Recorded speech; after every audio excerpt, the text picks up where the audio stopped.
Hello बच्चों, चलिए आज हम लोग विद्युत धारा का लेक्चर नंबर 2 स्टार्ट करते हैं। ठीक है, देखिए इसमें जो पहला हेडिंग है वह है कि आवेशों का क्वांटीकरण, कि आवेशों का क्वांटीकरण क्या होता है। ठीक है, देखिए जो आवेशों का क्वांटीकरण है इसमें अब यह चीज़ होता है कि जो आवेश होता है वह सदैव इलेक्ट्रॉनों का पूर्ण गुणज होता है। जो आवेश होता है वह सदैव इलेक्ट्रॉनों का पूर्ण गुणज होता है। यहाँ पे लिख देते हैं कि जो आवेश होते हैं, आवेश सदैव इलेक्ट्रॉनों के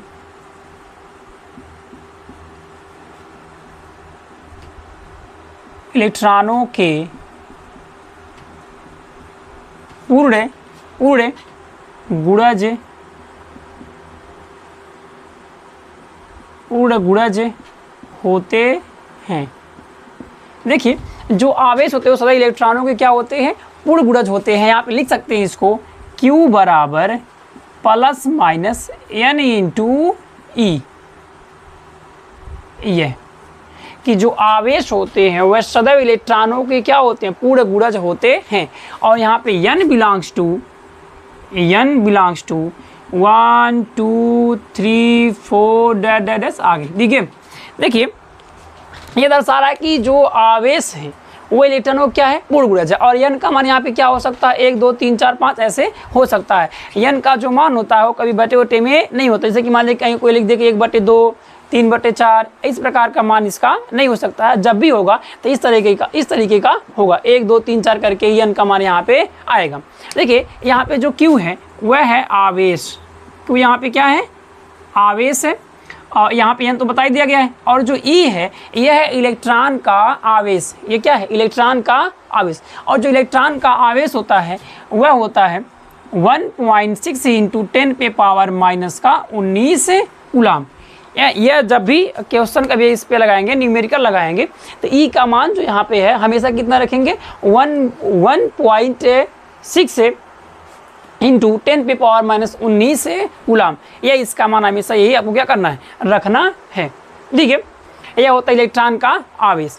तो ये समझ में आ गया कि जो आवेशों का क्वांटीकरण है क्या होता है, आवेश सदैव इलेक्ट्रॉनों को क्या होता है, पूर्ण गुणज होता है। ठीक है, देखिए दूसरा क्या है, दूसरा यह है कि आवेश संरक्षण का नियम। आवेश संरक्षण का नियम। दूसरा आवेश संरक्षण का नियम। देखिए आवेश संरक्षण का नियम यह कहता है कि ना तो आवेश को उत्पन्न कर सकते हैं ना ही नष्ट कर सकते हैं, इसे सिर्फ एक वस्तु से दूसरे वस्तु पर क्या कर सकते हैं, स्थानांतरित कर सकते हैं। यही आवेश संरक्षण का नियम होता है। आवेश को ना तो उत्पन्न कर सकते हैं ना ही क्या कर सकते हैं, नष्ट कर सकते हैं, इसे सिर्फ एक वस्तु से दूसरे वस्तु पर स्थानांतरित कर सकते हैं। यही आवेश संरक्षण का नियम होता है। जैसे कि ये पेन रब करने वाला बताया था कि जैसे कि यहाँ पे हम लोग का बाल में भी आवेश होता है, इसमें भी आवेश होता है। जब दोनों को रब करते हैं तो आवेश एक दूसरे में क्या होते हैं, इंटरचेंज हो जाते हैं, स्थानांतरित हो जाते हैं। ठीक है, ये क्या कहलाता है, आवेश संरक्षण का नियम। और देखिए एक आवेश जैसे कि एक वस्तु से आवेश दूसरे वस्तु में तब तक जाएगा जब तक कि दोनों वस्तुओं का जो विभव है वो समान ना हो जाए। जैसे मान लेते हैं कि यह एक वस्तु है, एक छोटी सी वस्तु है, इसमें 10 माइक्रो कूलाम का आवेश है। मान लेते हैं कि 10 माइक्रो कूलाम का क्या इसमें आवेश है। और यहाँ पे एक दूसरी वस्तु है थोड़ी बड़ी इससे है, इसमें जो है वो 15 माइक्रो कूलाम का आवेश है। और इन दोनों वस्तुओं को एक तार से क्या कर दे रहे हैं, जोड़ दे रहे हैं। और यहाँ पे जो जोड़ा गया है यह है आपका चालक तार। चालक तार का अर्थ मतलब कि जिसमें आवेश एक से दूसरे वस्तु में क्या कर सके, जा सके, ऐसे तार से इसको क्या कर दिया गया है, जोड़ दिया गया है। अब यहाँ पे आवेशों का क्या होगा, स्थानांतरण होगा, एक दूसरे में आवेश क्या होंगे, जाएंगे। तो जब भी आवेश जाता है तो इन दोनों वस्तुओं में जिसका पोटेंशियल यानी विभव क्या होता है आगे समझेंगे, जिसका विभव अधिक होगा उसी की तरफ से वह निम्न विभव की तरफ क्या होगा, जाएगा। और वो तब तक जाएगा जब तक कि दोनों वस्तुओं का जो विभव है वो समान ना हो जाए। ठीक है, और जब समान हो जाएगा तो आवेशों का स्थानांतरण क्या हो जाएगा, रुक जाएगा। ठीक है, बात समझ में आया कि नहीं? यानी इसका भी विभव v और इसका भी विभव क्या, अगर v अगर यह हो जाता है तो आवेशों का प्रवाह यहाँ पे क्या हो जाएगा, रुक जाएगा।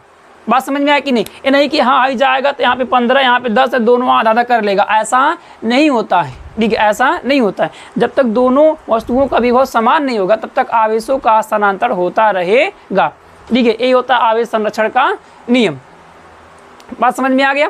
ठीक है, देखिए इसके आगे हम लोग समझेंगे कि विद्युत धारा किसे कहते हैं। विद्युत धारा किसे कहते हैं, इलेक्ट्रिक करंट, इस चीज़ के बारे में समझेंगे। ठीक है, देखिए हम लोग का जो हेडिंग है वह अगला हेडिंग है कि विद्युत धारा, इलेक्ट्रिक करंट क्या होता है।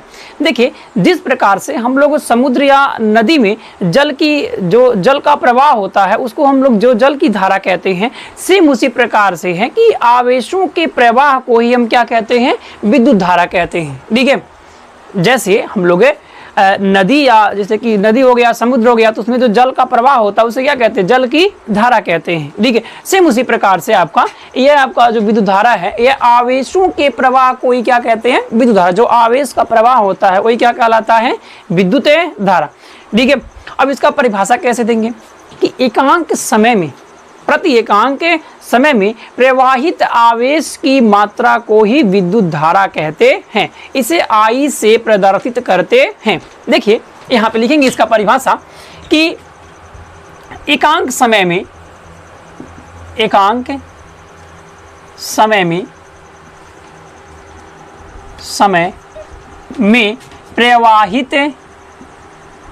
प्रवाहित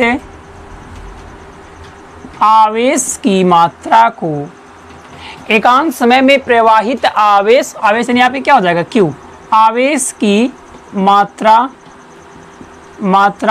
को विद्युत धारा कहते हैं। विद्युत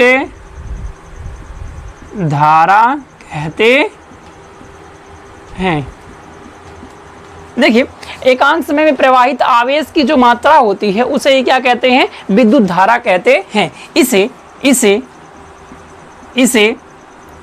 I से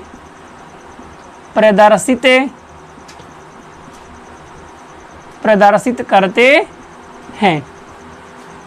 करते हैं। देखिए इसे I से क्या करते हैं, प्रदर्शित करते हैं। और इसका जो मात्रक होता है लिख लेते हैं उसको भी, इसका मात्रक एम्पियर, इसका मात्रक एम्पियर होता है। एम्पियर को दर्शाते हैं ए से, यहाँ ए पे लिख सकते हैं। ठीक है, एम्पियर होता है। ठीक है, फिर से एक बार देखते हैं कि एकांक समय में प्रवाहित आवेश की मात्रा को विद्युत धारा कहते हैं। इसे I से प्रदर्शित करते हैं। इसका मात्रक क्या होता है, एम्पियर होता है। इसके लिए एक सूत्र, माना किसी चालक में,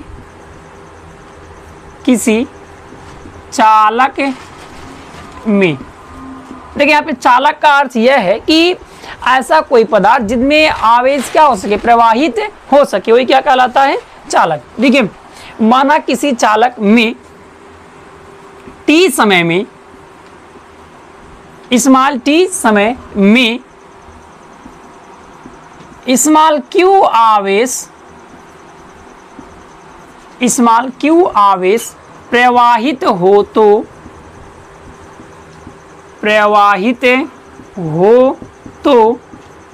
तो विद्युत धारा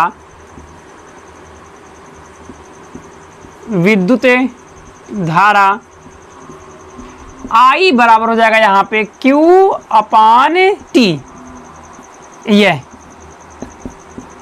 इसका जो मात्रा वो क्या होगा, एम्पियर। हिंदी में लिख सकते हैं एम्पियर। देखिए कि माना किसी चालक में t समय में स्मॉल q आवेश क्या हो, प्रवाहित हो, तो विद्युत धारा I बराबर क्या हो जाएगा, Q/T। ठीक है, Q/T क्या पे हो जाएगा, T। इसका मात्रा क्या होगा, एम्पियर। विद्युत धारा का मात्रा क्या होता है, एम्पियर होता है। ठीक है, देखिए, या इसका एक छोटा सा परिभाषा और लिख सकते हैं, यहाँ पे स्टार बना के नोट कर लीजिएगा। ये दूसरा परिभाषा इसका छोटा सा लिख सकते हैं यहाँ पे कि आवेशों के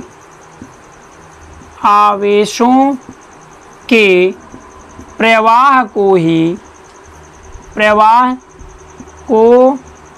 ही विद्युत धारा कहते हैं। विद्युत धारा कहते हैं। आवेशों के प्रवाह को ही क्या कहते हैं? विद्युत धारा कहते हैं। यह था इसका परिभाषा और यह था इसका सूत्र और यह था एक दूसरा परिभाषा छोटा सा। तो आप चाहे इसको याद कीजिए चाहे इसको याद कीजिए, दोनों आपका परिभाषा सही है। ठीक है कि आवेशों के प्रवाह को ही क्या कहते हैं? विद्युत धारा कहते हैं। और इसका जो मात्रक होता है वो क्या होता है? एम्पियर होता है। इसे आई से प्रदर्शित करते हैं। ठीक है।